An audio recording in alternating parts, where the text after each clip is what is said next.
ඔබ සියලු දෙනාවම animal world ඉත් අනුව YouTube නාලිකාව වෙත සාදරයෙන් පිළිගන්නවා. ඔබ දැකලා තියෙනවද මේ සත්වයා? මේ ශ්‍රී ලංකාවට ආවේනික වූ අපේ රටේ වනග්‍රහණයට ආඩම්බරයක් එක් කරන අපූරු සත්වයෙක්. අද අපි මේ සුන්දර සත්වයාගේ ලෝකයට එබී බලමු. ශ්‍රී ලංකා වලසා කියන්නේ ඉන්දියානු වලසාගේ උපවිශේෂයක්. ලෝකයේ වෙනත් තැනක ඔබට මේ වලසාව දකින්න ලැබෙන්නේ නැහැ. මෙයාලගේ විද්‍යාත්මක නාමය තමයි මෙලර්සස් උර්සිනස් ඉනෝර්නේටස් කියලා හඳුන්වන්නේ. මේ නමින්ම කියවෙන්නේ ඔවුන්ගේ සුවිශේෂී බව. ශ්‍රී ලංකාවේ වියලි කලාපීය වනාන්තරවල තමයි මොවුන් ප්‍රධාන වශයෙන් ජීවත් වෙන්නේ. මොහුගේ ඉංග්‍රීසි නාමය ශ්‍රී ලංකා ස්ලෝත් බෙයා කියලා හඳුන්වනවා. රාජධානිය ඇනිමාලියා. මේ වලසුන් කළු පැහැති රළු දිගු ලොම්වලින් වැසී ඇති ශක්තිමත් සිරුරකට හිමිකම් කියනවා. ඔවුන්ගේ පපුව මත සුදු පැහැති වී හැඩැති සලකුණක් දකින්න පුළුවන්. මෙය මොවුන් හඳුනා ගන්න පුළුවන් ප්‍රධාන ලක්ෂණයක්. ශ්‍රී ලංකා වලසන් සාමාන්‍යයෙන් මීටර් 1.5ක් පමණ දිගකින් යුක්ත වන අතර කිලෝග්‍රෑම් 70ත් කිලෝග්‍රෑම් 140ත් පමණ බරකින් යුක්ත වෙනවා. ගැහැණු සතුන් පිරිමි සතුන්ට වඩා තරමක් කුඩා වෙනවා. ඔවුන්ගේ මුහුණු කොටස විශේෂයෙන්ම නහය සහ තොල් තරමක් නේරාගිය ස්වභාවයක් ගන්නවා. මෙය ඔවුන්ට ආහාර සොයා ගැනීමට උපකාරී වෙනවා. දිගු ශක්තිමත් නියපොතු මොවුන්ට කුමීන් සොයා බිම හාරන්නටත් ගස් නගින්නටත් සමහර විට සතුරන්ගෙන් ආරක්ෂා වීමටත් උපකාරී වෙනවා.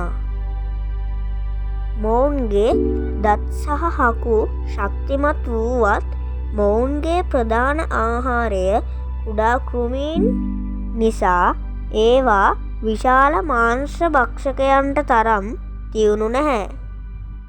ශ්‍රී ලංකා වලසා ප්‍රධාන වශයෙන් ජීවත් වෙන්නේ ශ්‍රී ලංකාවේ වියලි කලාපයේ වනාන්තරවල. යාල, විල්පත්තුව, ගල්ඔය වැනි ජාතික වනෝද්‍යානවලදී මොවුන්ව දකින්න ලැබෙනවා. මොවුන් වැඩිපුරම ක්‍රියාකාරී වන්නේ රාත්‍රී කාලවල. වංශය කෝඩේටා වන ශ්‍රී ලංකා වලසා දවල් කාලයේදී ගුහා, පාෂාණ කුහර හෝ ඝන පඳුරු අතර සැඟවී විවේක ගන්නවා. මොවුන් සර්වභක්ෂක සතුන් කාණ්ඩයට අයිති වෙනවා.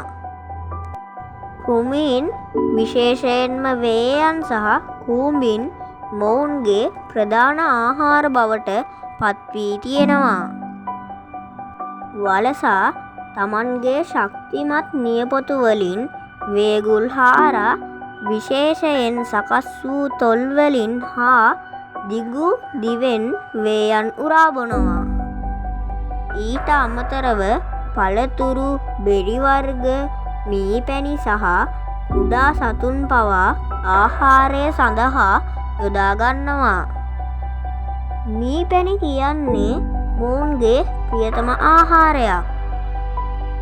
ඒ නිසා තමයි ඉංග්‍රීසියෙන් ස්ලෝත් බෙයා කියලා හැඳින්වුණත් සමහරු හනී බෙයා කියලත් කියන්නේ. ශ්‍රී ලංකා වලසුන්ගේ ප්‍රජනන සමය වසර පුරාම ව්‍යාප්ත වෙනවා. නමුත් වැඩිපුරම පැටවුන් බිහිවන්නේ වියලි කාලයට පසුව වැසි සමයේදීය. ගැබ් කාලය මාස 6ක් 7ක් පමණ වෙනවා. සාමාන්‍යයෙන් එක් වරකට පැටවුන් එකක් හෝ දෙකක් බිහි කරනවා. පැටවුන් ඉපදුණු විට මාස කීපයක් යනතුරු අම්මාගේ ආරක්ෂාව යටතේ ජීවත් වෙනවා. සිත් ගන්නා කරුණක් තමයි ඔවුන්ගේ අම්මා වලස් පැටව් පිටේ තබාගෙන යන අවස්ථාව දක්නට ලැබීම. අවාසනාවකට ශ්‍රී ලංකා වලසා වඳවීමේ තර්ජනයට ලක් වූ සත්ව විශේෂයක්. මොවුන් IUCN රතුදත්ත පොතේ තර්ජනයට ලක් වූ ලෙස වර්ග කර තියෙනවා. මොවුන් තර්ජනය වන ප්‍රධාන කරුණු කිහිපයක්ම තියෙනවා. වාසස්ථාන අහිමිවීම, වනාන්තර විනාශවීම, කෘෂිකර්මාන්තය සඳහා ඉඩම් එළිපෙහෙළි කිරීම නිසා ඔවුන්ට ජීවත්වීමට තිබෙන ඉඩ ප්‍රමාණය දිනෙන් දින අඩු වෙනවා. වලසුන් ආහාර සොයා ගම්මානවලට පැමිණෙන විට මිනිසුන් සමග ගැටුම් ඇති වෙනවා. ඔවුන්ගේ ලොම්, නියපොතු සහ ශරීරයේ වෙනත් කොටස් සඳහා නීති විරෝධී ලෙස දඩයම් කිරීමත් ඔවුන්ට එල්ල වී තිබෙන විශාල තර්ජනයක් වෙනවා. අපේ රටේ වනජීවී සංරක්ෂණ දෙපාර්තමේන්තුව සහ විවිධ සංවිධාන ශ්‍රී ලංකා වලසා ආරක්ෂා කර ගැනීම සඳහා කටයුතු කරනවා. වාසස්ථාන ආරක්ෂා කිරීම, ජනතාව දැනුවත් කිරීම සහ නීති තදින් ක්‍රියාත්මක කිරීම මේ අතරින් ප්‍රධාන අංග වෙනවා.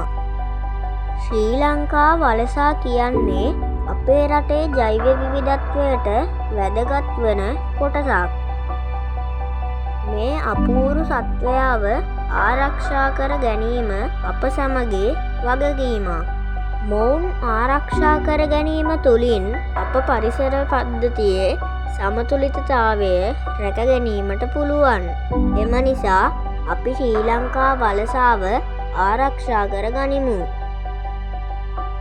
ශ්‍රී ලංකා වලසාගේ දිගහැරුම මෙතනින් අවසానයි. තවත් මෙවැනිම වැදගත් සතෙකුගේ වීඩියෝවකින් නැවත හමුවෙමු.